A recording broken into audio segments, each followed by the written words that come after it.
Welcome to English Moja. আসসালামু আলাইকুম ও রহমতুল্লাহ। তোমরা সবাই কেমন আছো? আশা করি অনেক ভালো আছো। ইংলিশ মজার আজকের আয়োজনে তোমাদের সবাইকে অভিনন্দন।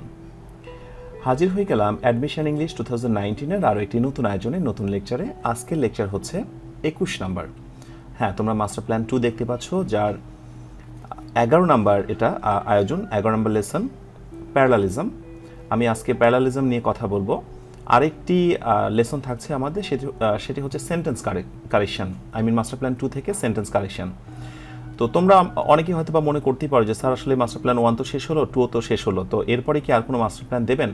আসলে আর কোনো মাস্টার প্ল্যান দরকার নেই, আমি বেসিকগুলো দিয়ে ফেলেছি। তারপরেও তোমরা কোন ব্যাপারগুলো ওপরে ক্লাস করতে চাচ্ছ, কোন ব্যাপারগুলোর ওপরে ক্লাস নিলে ভালো হয়, সেটা সম্ভব হলে আমাকে একটু কমেন্টে জানিও। আমি সেটা অনুযায়ী দেখবো যে আসলে ক্লাস নেওয়া যায় কিনা, বা সেগুলো আমার চ্যানেলে ক্লাস রয়েছে কিনা। আমি সেগুলোরও একটা লিঙ্ক বা ক্লাসটাও নিয়ে দেবো, তোমাদের সমস্যা নেই। তোমরা আমাকে একটু কমেন্টে জানাও যে কোন টপিকগুলোর নেক্সট ক্লাসগুলো করতে চাচ্ছ।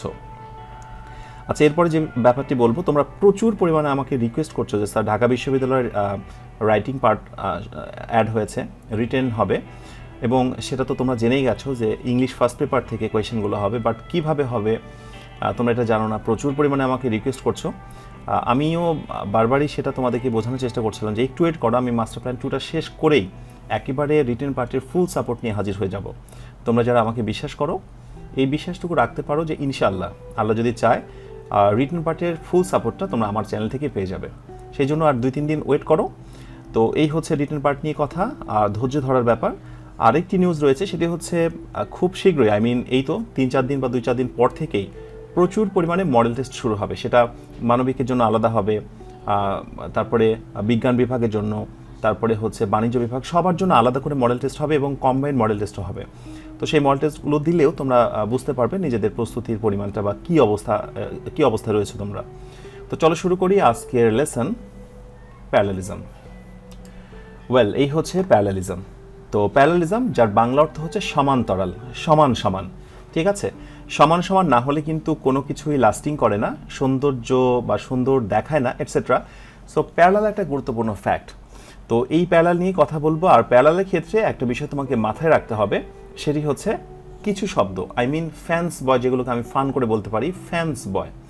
এখন ফ্যান্স বয় বলতে কি বুঝি তোমরা একটু নোট করে নেবে। আসলে ইংলিশে ফ্যান্স বয় বলে গ্রামারে কিছু নেই, বাট আমরা এপে বলবো হচ্ছে ফর, এতে বলবো অ্যান্ড, এনে বলবো হচ্ছে নর, এসে বলবো সো, বিয়ে বলবো বাট, ওয়ে বলবো অর, আর ওয়ে বলবো ইয়েট। এগুলো হচ্ছে কোঅর্ডিনেট কনজাংশন। এই কোঅর্ডিনেট কনজাংশনগুলো মনে রাখতে সমস্যা হয়, দ্যাটস ওয়াই আমরা ফান করে বলতে পারি দে আর কল্ড ফ্যান্স বয়। ওকে, এই ওয়ার্ডগুলো যদি কোনো বাক্যে থাকে তাহলে তার আগে এবং পরে প্যারালাল হয় বা সমান্তরাল হয়, একই জাতীয় হয়, একই ধরনের পার্টস অফ স্পিচ হয়, টেন্স হয়। এটাই হচ্ছে মূলত প্যারালালিজম বা সমান্তরাল। তো আমি অ্যাডমিশনে কী ধরনের কোয়েশ্চেন হতে পারে তার আমি একটি নমুনা দিয়েছি। তোমরা অবশ্যই প্রথমত এটা ট্রাই করবে, তোমরা কি আনসার দিচ্ছ আমি একটু দেখি।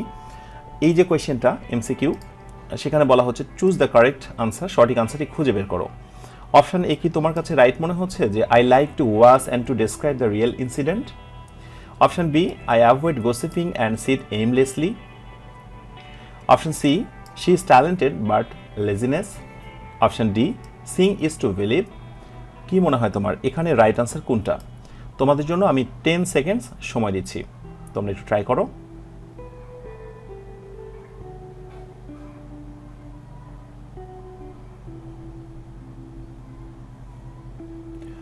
ওকে, আসলে কোয়েশ্চেনের জন্য 10 সেকেন্ডস এনাফ নয়, কিন্তু তারপরেও তোমরা যারা বেশি সময় নিতে চাচ্ছ, অবভিয়াসলি পজ দিয়ে তোমরা একটু থামিয়ে পেজটি তোমরা ট্রাই করতে পারবে।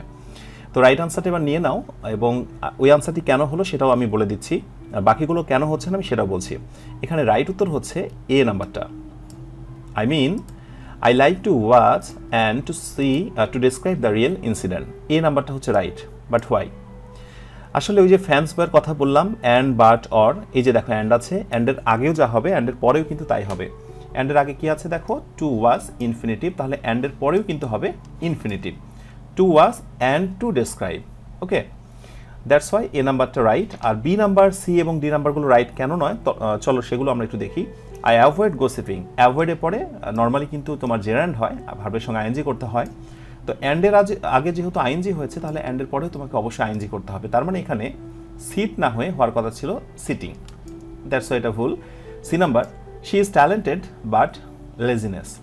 দেখো বাট অ্যান্ড বাট অর যে শব্দগুলো, বাট এখানে আছে, তো বাটের আগের শব্দটি ট্যালেন্টেড শব্দটি অ্যাজেক্টিভ, তাহলে বাটের পরের শব্দটাকেও অ্যাজেক্টিভ করতে হবে। কিন্তু এখানে দেখো লেজিনেস শব্দটা হচ্ছে নাউন, তাহলে এখানে লেজিনেস না হয়ে যদি শুধু লেজি হতো তাহলে কিন্তু আবার রাইট হয়ে যেত। ঠিক আছে, এটা আনপ্যারালাল হয়ে আছে, তোমাকে প্যারালাল করতে হবে। D number, seeing is to believe. বিভার্বও কিন্তু একটা দারুণ প্যারালালের কাজ করে। আই মিন বিভার্বের আগে পরে কিন্তু সমজাতীয় ওয়ার্ড হয়, যেটাকে আমরা অন্য কথায় বলতে পারি সাবজেক্ট, আর অন্যটাই হচ্ছে অ্যাজেক্টিভ কমপ্লিমেন্ট। ঠিক আছে, এমনটি হতে পারে। তো এখন এক্ষেত্রে ইজের আগে তুমি যদি কখনো ভার্বের সঙ্গে আইএনজি দেখো, তাহলে পরে কিন্তু ভার্বের সঙ্গে আইএনজি করতে হবে। তাহলে রাইট আনসারটা এমনটি হওয়ার কথা ছিল যে সিং ইজ বিলিভিং, অথবা এমনটি হতে পারতো টু বিলিভ। তো সেক্ষেত্রে হয়তো এমনটি করা যেতে পারতো যে to see is to believe. I mean আগে পরে কিন্তু একেবারে প্যারালাল করতে হবে। তো এটা আনপ্যারালাল ছিল, দ্যাটস ওয়াই এটা রাইট উত্তর নয়। তো এই হচ্ছে প্যারালালের বেসিক কথা। এখন প্যারালালের উপরে অলরেডি আমি একটি ক্লাস নিয়েছি, পূর্ণাঙ্গ ক্লাস। সেই ক্লাসটি হচ্ছে 9 মিনিট 3 সেকেন্ডসের। ওই ক্লাসটি করলে তোমাদের আর কোনো কনফিউশন থাকবে না। প্যারালালের জন্য কোন ওয়ার্ডগুলো মুখস্থ রাখতে হবে, প্যারালালের কন্ডিশন কি, এবং বিগত বছরে ঠিক কী ধরনের কোয়েশ্চেনগুলো এসেছিল, প্রিভিয়াস ইয়ার কোয়েশ্চেন ব্যাংক, আমি সেখান থেকে ওগুলোর আনসারও করে দিয়েছি। তোমরা সেই ক্লাসটি করে ফেলবে। আর এই জন্য তোমরা জাস্ট ডান পাশে আই বাটনে ক্লিক করো, সেখান থেকে তোমরা ক্লাসটি করে ফেলবে। আর তোমরা যারা আই বাটনের ব্যাপারটি জানো না, ডিসক্রিপশনে আমি তার লিঙ্কটা দিয়ে দিলাম, সেখান থেকে ক্লাসটি করে ফেলবে। ও হ্যাঁ, আরেকটি কথা বলি, তোমরা আমাকে অনেকেই কিন্তু কমেন্টে বলো যে স্যার ক্লাসটা আরেকটু বড় করলে ভালো হয়। মানে এই যে এই ক্লাসগুলো আমি যখন তোমাদের বলি যে আই বাটনে ক্লাসটি করে ফেলো, তখন অনেকেই বুঝতে পারো না, দ্যাটস ওয়াই মনে করো যে আসলে প্যারালালের এই ক্লাসটা এইটুকুই। আসলে কিন্তু তা নয়। আমি ক্লাসটা কিভাবে বারবার নেব বলো? ক্লাসটা তো আমিই নিয়েছি, তাই না? আই বাটনে তোমরা যে ক্লাসটি করছো সেটা তো আমারই ক্লাস। তো তোমরাই বলো, একই ক্লাস আমি একবার নিয়েছি, আমি যদি আবার ক্লাসটা নিই, তাহলে তোমরা হয়তো বা জানো না ইউটিউব থেকে কিন্তু একটা প্রবলেম, ইউটিউব থেকে এটা নিয়ম, একই ক্লাস কিন্তু বা একই শিরোনামে একই ক্লাস কিন্তু বারবার নেওয়া যাবে না। নিলে অটোমেটিকলি কিন্তু দেখা যাচ্ছে চ্যানেলটাই সাসপেন্ড হয়ে যেতে পারে, বা আরও কপিরাইট, মানে অনেক কিছু স্ট্রাইক আসতে পারে। তোমরা হয়তো এটা জানবে না বা জানো না হয়তো বা, দ্যাটস ওয়াই আসলে আমি ক্লাসগুলো যেগুলো নিয়েছি সেইগুলোর লিঙ্কটা আমি ওখানে দিয়ে দিই।